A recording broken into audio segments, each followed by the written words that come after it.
मंत्र किसे कहते हैं? जो पढ़ते ही सिद्ध हो वह मंत्र है।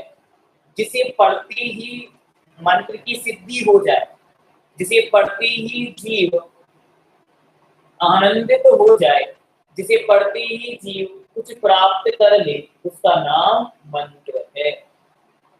जो अनंत शक्ति और अनंत अर्थ विद्यमान रहता है, जिसके एक पद में अर्थात जो पूरा मंत्र है, उस मंत्र में अनंत शक्ति और अनंत अर्थ विद्यमान रहता है, उसे मंत्र कहते हैं। विचार करें, हम ऋणोकार मंत्र पढ़ते पर हमने आज तक यह सामान्य समझने का प्रयास नहीं किया। इस मंत्र में अनंत शक्ति है, इस मंत्र में अनंत अर्थ विद्यमान है।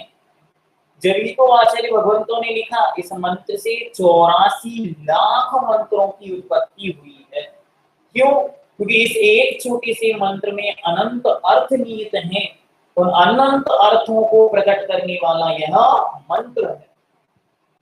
इस मंत्र में इतनी शक्ति है, इस मंत्र की शक्ति को यदि कोई एक बार आजमा कर देखे तो वह जान पाता है इस मंत्र का प्रभाव क्या है।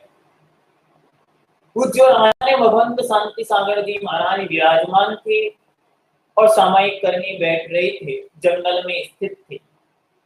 उन्होंने जहाँ वो विराज रहे थे वहीं पर पास में उनके एक ब्रह्मचारी जी थे। ब्रह्मचारी जी थोड़े से डरे हुए थे कि रात्रि है, जंगल का एरिया है, कोई भी जीव जंतु आ सकता है, क्या करें। उन्होंने पूज्यवर से निवेदन किया कि भगवान, आपको दिव्य समाधि संलेखना में लीन हो रहे हैं, बड़े बड़े ऋषिराज ध्यान मुद्रा में लीन हो रहे हैं, भगवान मैं क्या करूंगा रात्रि में।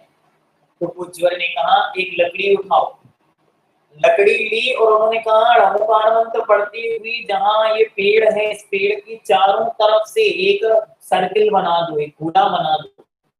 उसने चारों तरफ से एक गोला बना दिया ऋणोकार मंत्र पढ़ते हुए। और पूज्यवर ने कहा अब सारी रात जब तक सुबह नहीं होती मैं आंख ना खोलूं, जब तक आप इस गोले से बाहर नहीं निकलना, चाहे कुछ भी हो जाए। ब्रह्मचारी जी ने कहा जी महाराज, और वह भी वहां पर ऋणोकार मंत्र की माला फेरते हुए बैठ गए। जब भी वहां पर ऋणोकार मंत्र की माला फेरते हुए बैठे तब उन्होंने थोड़ी सी रात बीती, चारों तरफ से चीत्कारें आवाजें, शेर जानवर चीताओं की आवाजें सुनाई देने लगी।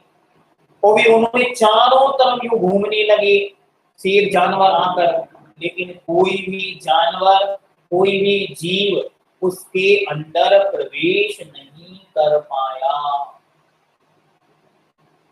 और जब जैसे ही सुबह हुई और जैसे पूज्यवर की आंखें खुली, वे एकदम से घबराते हुए, एकदम से डरते हुए आचार्य महाराज के चरणों में नमस्कार करते हुए बोले महाराज आज रात आपने मुझे बचा लिया, अन्यथा मैं तो मरण को प्राप्त हो चुका होता।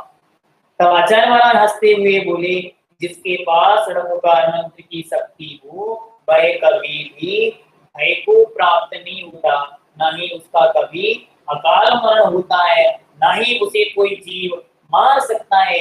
ये तो तुम्हारा भ्रम था, जो तुम्हें ऐसा लग रहा था कि कोई मुझे रात्रि में मार देगा। तुम्हारे पास ऋणोकार महामंत्र की शक्ति थी, तुम्हें कोई नहीं मार सकता। तो ऐसा यह मंत्र अनंत शक्ति से संपन्न